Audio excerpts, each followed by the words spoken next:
Benny the Bitcoin, Benny Bitcoin. Benny Bitcoin, yeah. The crypto god is just kind of the Masters world champion, jiu-jitsu instructor extraordinaire. That's right, representing for the old man. Champion makers. Yeah, man. So we've been hanging out and talking about DeFi and cryptocurrency. That's right. And man, it's crazy, you know, crazy world. Yeah, I honestly think decentralized finance, or DeFi, as it's called, is the future. Once you show people kind of what it is about, that they can actually go get a loan without using a bank, without using a credit score, without walking in with 17 middlemen, you know, saying, "Oh, sir, this, you got to sign here, you got to do that." You know, once you show people, all you need is a asset for collateral, a cryptocurrency, and you can take money and borrow it out, and borrow it against that collateral completely autonomously. Yeah, you're taking out the central banking, right? Yeah, you're taking the power out of the hands of the people, arguably, that have been running this show for hundreds of years. You know. Yeah, it's crazy.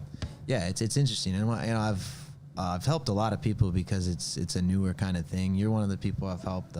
Professor George, I've also kind of, we kind of did it together actually in 2020. We kind of just threw ourselves in the fire and said, let's just try to do it, you know, and we did it. And we were doing pretty well in 2020, you know. I learned a lot about the whole kind of game. Yeah, like I told you the George Gilder, the Life After Google. You saw that book in my office, you know. Deep. But for me, that was like, okay, the end of big tech and big data or whatever, and the emergence of blockchain technology. And so, like, that's the future, and it's going to take away a lot of that's the future. That's the technology of the future, right? Yeah. And now F1, like Crypto.com just sponsored F1, racing. Yeah. Crypto.com, Formula UFC 1 and UFC, you know. And so we're just talking about how they're gonna like take teams, like all the different tokens, or all the, what are they called? The different. It's crazy. So Bitcoins and ETH. You can say what you want about Dana White, you know, but they signed $175 million deal with Crypto.com, and everybody's like, well, do the athletes get a piece of that? And he's like, you know, everybody's giving him a hard time, like, man, you're not even going to cut your athletes a piece. But what he's going to allow the athletes to do, which I think is like next level, man, is they can actually get paid in the cryptocurrency and go to like the companies, you know what I mean? And be like, you can go to Solana, you can go to FTX, which is another options exchange, or Binance, another like one of these big players, and they can go, hey, man, like we'll sponsor, John Jones for his next fight. You know what I mean? He could put like the thing on his trunks, man. That's next level. And if he's allowing the fighter to work a relationship with the coin. So you can go to Chainlink, you know, and if Link does like the fight, it's just another avenue for the cryptocurrencies to use the fighters as promotion, obviously, which is what it's all about, you know. So, but it's really cool to see, man. I didn't think any of this would be happening 4 or 5 years ago. When I started getting into Bitcoin, and then it's like, whoa, it's funny, dude. You're like, man, don't be a boomer, like baby boomer, right? I'm like, man, go on. But it's staying up with the times, right? But the boomers, and like, we just want to be able to do jiu-jitsu and continue doing what we're doing, right? You know what I mean? That's it. You know, it's all do whatever it takes to, you know, to be good, you know, take care of my family and be able to continue doing what we're doing. With inflation coming to us, and there's so many things we can hit on. Because this last year was crazy with COVID and the closures and the this and the that. You're like, what's gonna happen, right? Yeah. And so that, you know, I was telling you, right, like the Ray Kurzweil was listening to the Google engineer, about the singularity, right? Just us creating basically our own race, or our future race. And you know, it's kind of like sad. It's like, man, like humans don't matter anymore, right? That's the transhumanist kind of Ray Kurzweil thing. Right. And I always was like, my dad was really big on that stuff. My dad was like telling me 10, 15, 20 years ago about Ray Kurzweil and how, no, Ben, we're going to merge with the machines. You know, pretty soon there's going to be a pill that you'll take with computers in it that'll just fix whatever you have going on inside. I was like, wow, you know, and then I was like, it's kind of like, it's cool, but like it's kind of scary. Yeah, it's scary. Think about it, and then you have a chip in your brain, and then like, people are gonna stop having kids into a robot. Yeah. And that's kind of, I think, the problem with centralized power is it keeps getting more centralized, and more centralized at the top of the pyramid. You know, the 1% keep getting richer, and then we're all just down here fighting for crumbs. I think cryptocurrencies are the way that everybody sees it now as like a way, like, man, I need to protect my wealth, you know, because you make like $700 a week. I mean, man, that doesn't go anywhere these days. I mean, like the different countries, right? Like there was a little book. It's called the Little Bitcoin Book. I remember like Kenny posted it, Kenny Florian, and I looked it up, and it was a quick read, just to kind of get different takes, different just different people's perspectives. And it's like, man, like all the different countries, like Philippines or Zimbabwe or wherever. Yeah. Your whole life savings is gone in an instant. Yeah, instant. Inflation's the number one wealth killer, man. Because of like you're saying, the elite or whoever kind of just making those. Well, they're printing the money at such an but it's just so rate. It's so crazy, man. Yeah, hyperinflation. But just the fact that that there's that, and this is like this helps that Yeah, the world. It helps the world. If you're living in Nigeria or Argentina, and you've seen military coup after military coup, and like you're in Myanmar, for example, the country just gets military overthrows the dictator every week, and you let all the central banks have all the power. They can flick you on and off with a switch. You have no hope. They can print trillions of dollars and keep debasing the currency. I mean, you can go to Google right now and look up Zimbabwe hyperinflation. You have people carrying wheelbarrows of money to the store. Wheelbarrows, $1 trillion dollar bills. So where is your money? It's not worth anything. If a loaf of bread is worth $1 billion note, you're reaching drastic levels of hyperinflation. So the only thing that's going to protect you would be like property, obviously, but who can afford? Or just listening to the devalue. What do you call it? Devaluation of. The dematerialization. Dematerializations of. That's crazy. Like Facebook. It's like Bitcoin, Facebook. Yeah, with Facebook books. Dematerializes friendships, right? Amazon dematerialized books and actually going to the clothing store and buying stuff. Bitcoin is dematerializing gold as we see it now. I mean, you look at the gold chart. Oh, dude, I was a gold bug for, gosh, my whole life. I can literally like tell you for 10 years I was looking at the gold price every day. Just like that was my thing in stocks, and I was like, man, this is great. Then 2008, I'm old. I'm like 36, but like in 2008 when that first crisis happened. I had to show you. You called me a boomer. I was at to show you. They connect to the Wi-Fi on the Apple phone. I remember my parents. They almost lost the house, man, and that kind of like really kind of like shook you up. Shook me up. I'm like, wow, what happened? And then you find out about people getting over leveraged and margin calls, dude. It's an interesting time we're living in right now. It's also we're on the fourth turning. I feel the millennial generation is now taking over. Boomers are dying and stepping down, and the reason the anti-boomer hate happens is because they got us in this mess. They're the ones that printed the money. They're the ones that started this whole mess in the 50s with Bretton Woods. Getting out of the gold standard. Yeah, man. It's just Nixon got us off the gold standard 71. I mean, there's so many timelines, and then in the stock market crash in the late 80s, with the first real bailout that happened with the plunge protection team, and stocks will never go down to zero. It's or to levels that are just ridiculously for us to buy in again, because all the wealth of all the elites is tied up into the stock market. It's tied up into like Jerome Powell, Nancy Pelosi. I mean, these people own Tesla stock, dude. I mean, talk about a counter like conflict of interest right there. We have, our government is actually owners of the stocks. And I'm not even trying to get like conspiratorial here or anything like that or political, but it's just such a conflict of interest when the health people, are all. So you're saying Amazon doesn't have influence over the policies that politicians make? They don't have any influence. They don't have any, the money doesn't talk. Yeah, exactly. I mean, these guys have. I mean, when you're talking about Apple with, just fathom this for 1 second. Apple has $110 billion in cash on their balance sheet, right? Berkshire Hathaway, almost 200 billion. Where's cash? It's just sitting there because they can't go put their cash into these vehicles. They don't know yet, honestly, about DeFi. They could be providing liquidity for the whole game with that cash. But no, Warren Buffett's a boomer. He's going to sit on his cash, wait for the next crash so he can come in and buy everything on the pennies, which is a crash he probably helps orchestrate. Sorry to go on that. I mean, it is what it is. I appreciate you coming on and just us talking about it, because the more people that can, I feel like, get into the space, because we can, right?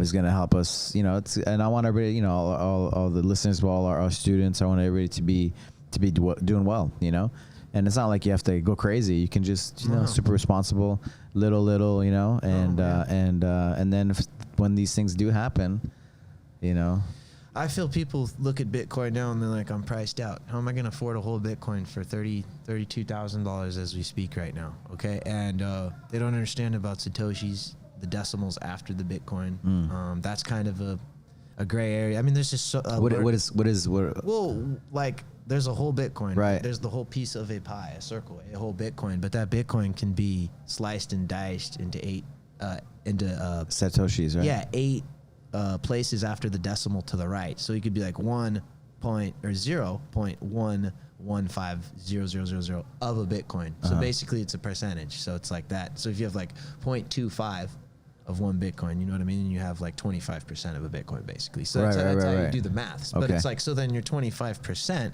you have 25% of $30,000, $32,000 Bitcoin. Right. So Bitcoin doubles again, then your money doubles again. That's kind of the curve to explain to people, but people look at like a crap coin for like 10 cents and they go, oh, well, I can afford 100 of these, you know, like, you know, or I can afford 200 of these, and they can't afford 200 Bitcoins, when in reality, 90% of these are scams and 90% of them won't be around. And that's my educational thing to get to people out of scams. Ripple's a scam, sorry. The CEO is a nightmare. Cardano, I have people come, well, Benny, what about Cardano? Scam. Okay, go look at the CEO on Twitter right now and tell me if you want to put your money with that guy. This is a guy who's been promising you smart contracts. He was the partner of ETH, right? Yeah, Charles Hoskins, there's been books written on this guy. He is look, I'm not here to badmouth Charles Hoskins, okay? He's just one of the scammers in the space who makes people believe, wow, we're gonna all be trillionaires, man. And it's so unrealistic. He's been promising smart contracts. We don't have to go down the rabbit hole. People are like, what? He's been promising people smart contracts on his platform for over 2 years. He hasn't delivered. Okay, Ethereum, the smart contract platform, the standard. Okay, Ethereum is at the top right now. Bitcoin doesn't have decentralized finance. Bitcoin maxis will tell you, oh, well, Bitcoin is DeFi. It doesn't need to do anything else. Yeah, well, there's a program called Nexo where you can go put your Bitcoin into Nexo and take a loan out on your Bitcoin. Okay, so it's DeFi. like, so it is kind of Bitcoin you can DeFi. make it. Yeah, but it's like you still have to buy the Bitcoin, and most people feel they're priced out. These are conversations I've had with students in this gym, at my gym, everywhere. How did it get you into it? How did you get into this whole space? You know, it's funny. A student, Tariq. You remember Tariq? Tariq, yeah, of course. Him and I got into Bitcoin together. No way. Dude, it's really funny. The first 2 people I heard about Bitcoin were my friend Cody, still my best friend to this day. Chainlink Marine for life. Yeah, got the blue belt. Yeah. Cody, he's my best friend for life. Chainlink Marine. He's the guy that got me back into it after I left, when I was like, this is all scams. Anyway, but I forgot what I was even talking about. We're talking about how you got into it. Yeah. So me and Tariq and Cody, the first people I heard Bitcoin from, Tariq, I remember he came with Coinbase and he's funny. He's like, look, dude, I just bought $25 of Bitcoin. Look at this. And like I knew about stocks. Was that on Coinbase? Yeah, and I knew how to look at charts. So I was like, oh my God. I looked at this chart and I was like, this is like it was a vector just going straight up like this. I was like, dude, I've never seen charts like this.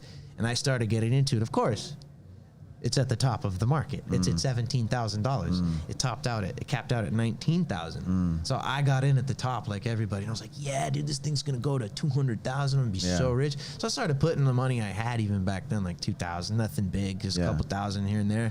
Man, I watched it go all the way to 19 and just drop month after month, which seems like the time we're in right now. Okay, it feels like what year was that? The market's cooling off. 17, yeah. And then in 2018, in the beginning, Ethereum had this huge run and then fell off the top too.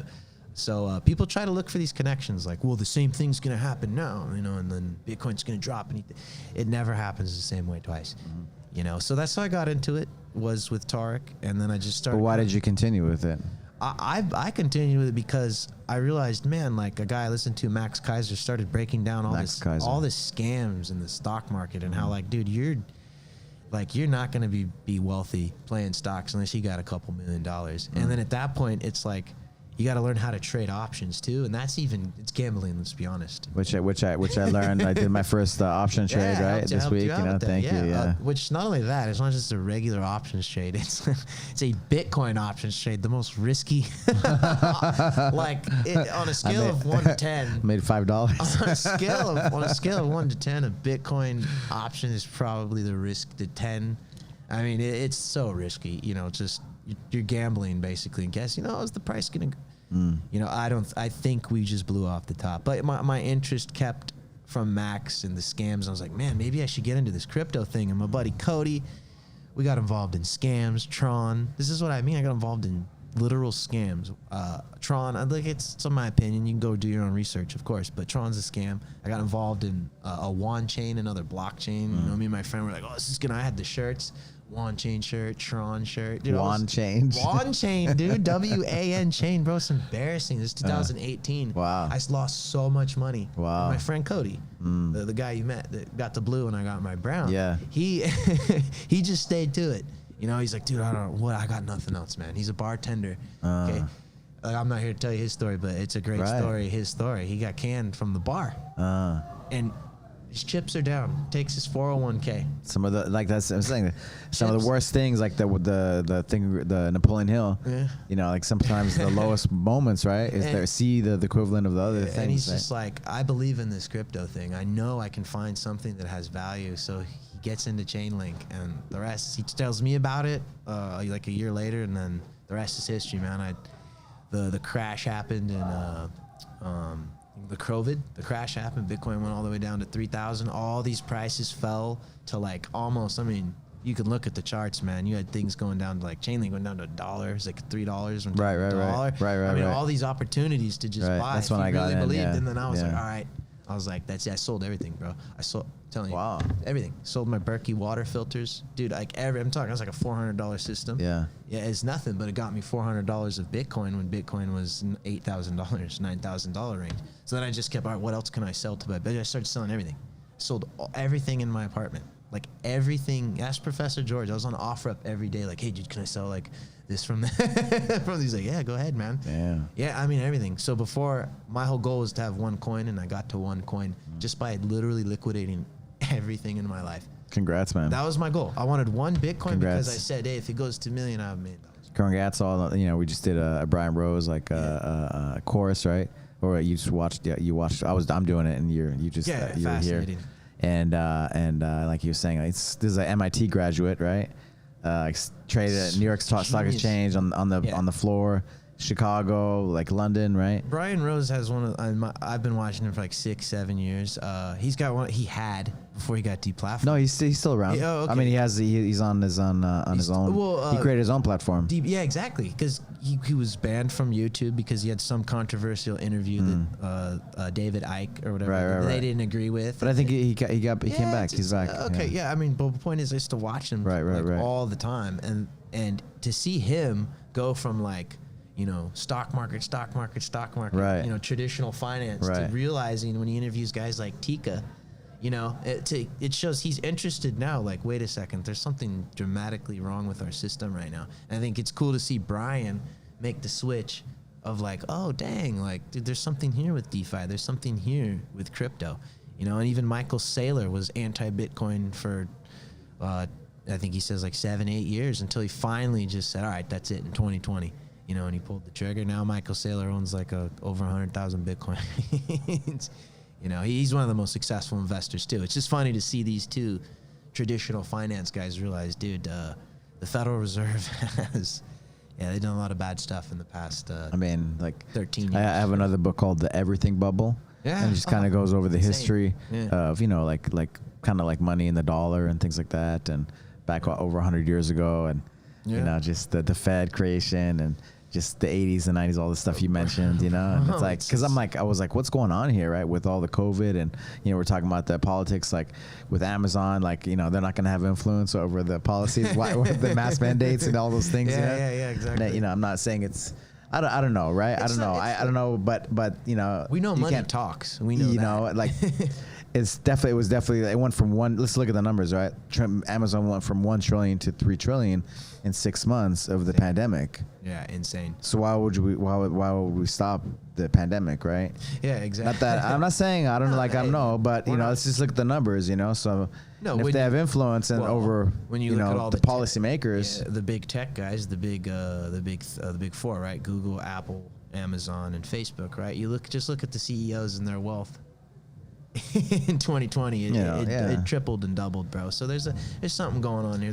I'm team human. I want us to. I love jiu-jitsu. I love, and I just we are right. I want to be able to do what you do, man. I want to be able to have a gym, which I'm close to. I mean, if I play the cards right the next 2 years, have my own gym. I want to just have a happy life, man. And I feel that the boot of tyranny just keeps stepping on, our country more and more. And it's just sad, man. All this control that keeps coming in. I just want freedom. I'm team freedom like you, man. I just, I think we all are. And I'm not trying to get into often to politics. It's just like, dude, we all want freedom. Crypto represents financial freedom. Bitcoin is financial freedom.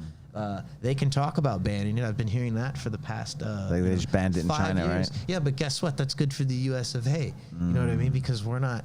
Look, China's banning it because they're trying to play the green thing, right? Everybody wants to have green technology and green this. Dude, that's all FUD. Bitcoin is already mined 60% with clean energy. Explain what FUD is. FUD is fear, uncertainty, and doubt. That, you can control. Well, it's what Elon Musk did. He put FUD out on Bitcoin, and everybody just goes, "Oh, the richest guy, in America, he's, and then they sell, and then it's like, well, what's his thing to do that? And then he pump and dumps Dogecoin on Saturday Night Live, and let's look at the price. Okay, let's just draw a chart right here. Here's him on Saturday Night Live, Dogecoin. Here's Dogecoin now. It's like he's not looking out for you. Okay, he's pumping. I mean, be open, right? So let's look at the the thing, right? The big picture. Yeah, he's pumping. Take a step back. He's trying to get rich too. He's pumping. Not trying, right? Yeah, he's pumping and dumping Dogecoin. I mean, but he's already got I don't want to get in Tesla and all that, but I mean, it's a great company for but I just don't think. They make their money selling carbon credits to other companies, bro. They don't make their money selling cars. Elon Musk's business is literally getting money from the government. When you really slice and dice it, you're like, wait a second. His company's so clean, no carbon emissions, and they do great, but it costs all this money, right? So then these other companies, Ford, GM, they buy the carbon credits from him because they're not completely 100% green yet. Don't know if that really, but it's I see. Yeah, so he's making his money from the government. We can go down the rabbit hole of say conspiracy theories, but it is what it is at this point, right? My point is, I'm not mad at Musk. I'm not like, I'm just like, dude, he's gaming the system, bro. I'm not like shunning him in a way. I'm just like, all right, man, good, congrats, here's a pound. Where's my let me get a piece of the pie, man. Yeah, that's just kind of. But I mean, I'm not here to talk bad on Tesla. I know that it's a great company. I know he stands for the greater. I mean, look, there's a greater vision of us going to space that needs to. That's amazing, right? Super inspiring. Exactly, man. And what he's trying to do with SpaceX, Norland, I do think that stuff's kind of cool. And eventually, someone's gonna have to do those ideas. I always ask people, are you gonna put the chip in your brain? You can take the chip. Are you? Man, if. What was that? I asked if I do it. I'd be open to it. Yeah, I mean, with me, again, it's just. They say then the Chinese hack into you, and make you. They were saying the China hacks in and turns you gay or something. Silly, man. Yeah, I mean, changes your personality. Hilarious, bro. No, it's just you got. It's people. It's people. Just turn Chinese. Nah, I'm not gonna. Yeah, it is what it is. When you really analyze what all this is for, what is all this for? It's to make things convenient. And the thing that I already see happening, that I think where this is headed to by 2030, if I can make a little prediction here, is we are already going to be one with the data. This is what the book you're kind of talking about. The Life After Google book. Yeah, it's exactly. We are going to be the data. You already are the commercial, advertising for yourself. That's why I changed my Instagram to the Crypto God. I'm already advertising for the future of my jiu-jitsu and crypto. That's my dream is making the two things mesh. And I'm lucky to be talking to you about it. You're interested in it, and a couple other my friends in jiu-jitsu, really cool guys, George and Isaac. We're into crypto, man, and it's cool, man, to just have people. We never went to school for finance. You didn't. I didn't. There is such a misunderstanding, and I know you're a guy who's done very well, obviously, but there's such a misunderstanding with my generation, and I know your generation, of money and how it actually works. Where does it come from? How are you getting a yield on your savings? And then scratch your head now. Why is there no yield in your savings account right now? we're going to negative interest rates. They're going to charge you a custodial fee to have your savings in the bank. We have reached that level. That is red alert. They're going to charge you. Mayday, red alert. They're going to charge you. You know what I mean? Because what does the bank want you to do? They don't want you to save. They want you to go out, consume, spend cheap products that are, brought in from China. That's the trap this country's been in. And man, it's like an ebb and flow between us and them. And I see they make the cheap stuff, we buy it. We give them dollars basically. And this can't go on. I mean, how long can the dollar be the world reserve currency for? I could get deep. It's just going. It's interesting because of that everything bubble. I was reading on it, and they talk about Japan and how they've been just basically quantitative easing and doing all that stuff where they just print money and give money right to the businesses and to the people, kind of like what they're doing here now, right? Japanification is what it's called. And they call it the widowmaker, basically, where if you bet, you short the Japan for them to fall, basically, like the economy, the markets, right? Yeah, it's a losing bet. and it's a losing bet. Yeah, because they're always going to pump the system. They keep pumping the system, and it never falls, And so you look at America, because they're like, man, what's going to happen? Is inflation going to go crazy? But are we too big to fail? Is it going to be the same thing? We see our central planners, the guys running our central banks and stuff, they seem to be going the Japan model. And Japan is guys, just go Google articles on Japan. It is not all fun and games over there in Japan. They're in a deep depressed society out there. They have the 80-40 problem where you have 40-year-old men, who have no jobs, nothing, and they live with their 80-year-old mother. That's dude, there's article after article. Look up the 80-40 Japan. These guys never 80-40. They never got jobs, Professor. They're a society. This is the sad part. This is what Max Kaiser talks about, and where I really almost get into tears. This is what money printing does. It leads to just nothing but depression. People don't want to work, right? You don't have a chance. People don't want to work anymore. Why would you work in COVID when you're making more with free money? They're giving you a $600 COVID check, and they're giving you almost more than what you were making at your regular job. So you add that with your COVID check. And you're like, well, I'm making $1,300 a week. This is cool. Now, the people that were smart in the beginning of COVID, that they would come to me and I'd be like, Bitcoin. They're all thanking me now. I had people that were milking that COVID check, Benny, what do I do? Bitcoin. And they all, they're all doing very well now. I mean, this is when Bitcoin was still 8,000-9,000 before it really hit to the 13. Which is before December. Yeah. So, I mean. Mid-December, it kind of went crazy. Yeah, March 2020, boom, right down to 3,000. And it took about another month for it to get to 10. Yeah, people bought that dip, I remember, pretty fast. I was one of them. I was like, I got it all in right now. So I was just like, I have to. It's my chance. My buddy Cody also was like, dude, Chainlink, I got in early, man, and I really believe in it. So I was like, all right, Link. It's all I needed to hear, like you, because I just pull the trigger, man. Just do it. Like DeFi, just do it. Yeah, just do it. It's complicated at first, but when you actually just download the wallet and then kind of just go, this is. You showed me you get Coinbase, right? Pro, yeah. Get Coinbase and the Coinbase wallet, Yeah, that's the starting. You helped me with Aave. Getting what was that called? The Aave is a lending protocol, right? An automated lending protocol. But they do a few different things, right, on Aave. Yeah, they do loans. So if you give your crypto to Aave as custody, you can then take a loan out based on your crypto, which is pretty cool, man. You don't even need a bank. So there's people who have thousands of these coins, and they're just sitting there doing nothing.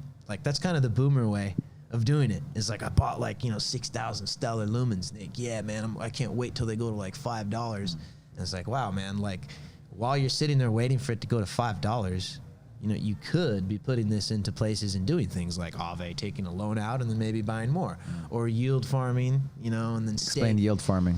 Yield farming is just in my just because I'm learning. I'm just trying to learn how to do all these broad things. concept and break it down. It's just like a CD, a certificate of deposit that you're giving, and they're giving you a yield based on that. You're providing liquidity for people because you're the decentralized. It needs liquidity. Exchanges. Yeah, it needs liquidity. If there's no coins, then none of this works. So how do they get the coins? The exchange doesn't go out and the decentralized protocol doesn't go out and buy 10 million coins. So we all have to pool our money together. And then it's giving me an incentive. Some of these incentives are crazy, bro. It's you can earn 25 on some of these assets yielding right now. Now, yeah, that changes over time. But dude, what's liquidity pool?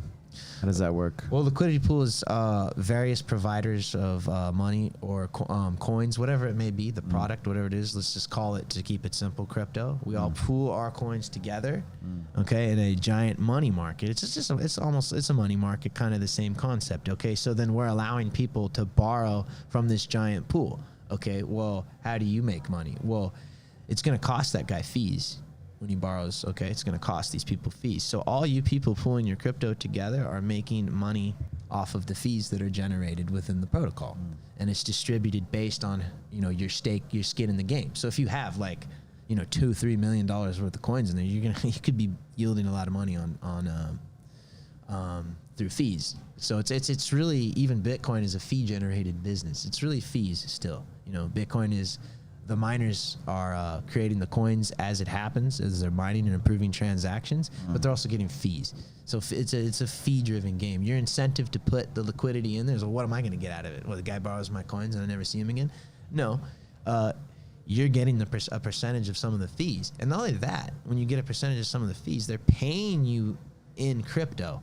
So it's like, when the market was on fire like it was, bro, you're getting paid in an asset that is mooning in price. So, you know, like we were talking about like liquidity, how easy it is for you to turn your, you know, the crypto and everything into cash, right? Right. I always think about that, like, you know, like is there a way to get like use it like a debit card or a Visa or something like that? Because I think is it Connor? 2020, well, yeah, 2021 is, I'm already seeing this going crazy with all these cards, man, that are coming out and giving you Bitcoin cash back in Bitcoin. So there's a fold card, which is basically like a self-funded debit card. You just put like 600, 700 on. You go swipe in this card now, right? And you get Bitcoin back.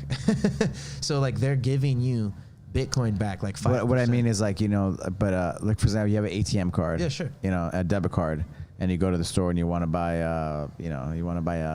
acai, for example, right? And you use your debit card.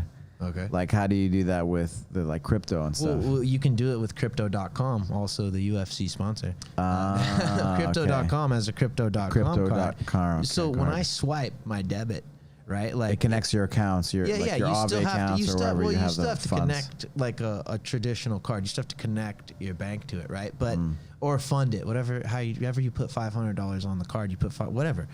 When you swipe it, you have all these choices. Like you can earn money back in crypto. They give you money, and like you can get Chainlink back rewards if you want. You get stablecoin back rewards if you want. You can, on some of these cards that are coming out, like Nexo. Nexo lets you choose. Nexo. Yeah, they let you choose what you want to earn in. So I can go swipe my debit card, you know, and like, what does it do when you swipe your debit card? You're not getting anything back. You're just spending. But like with these cards that are coming out now, because they want your money, obviously, and then they're going to give you coin back.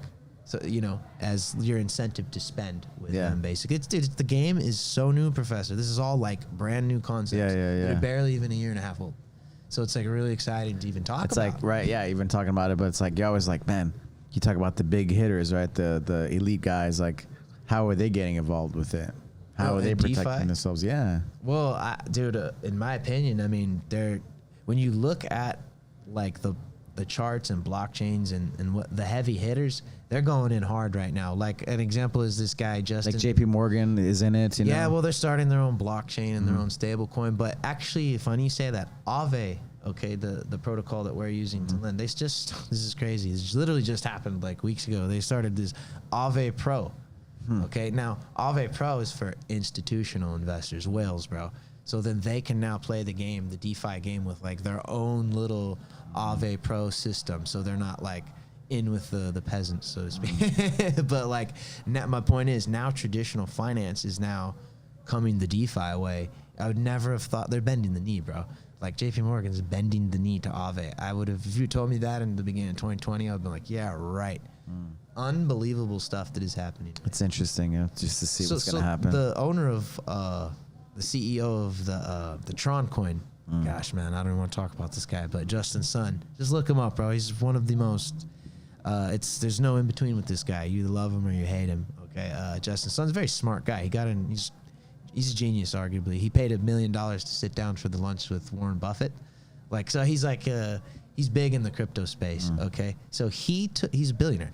He took $1 billion and put it in one of these money market automated money market protocols like Compound. He put $1 billion in there, and we know he did it because we know his Ethereum address. That's the other thing about the blockchain, completely transparent.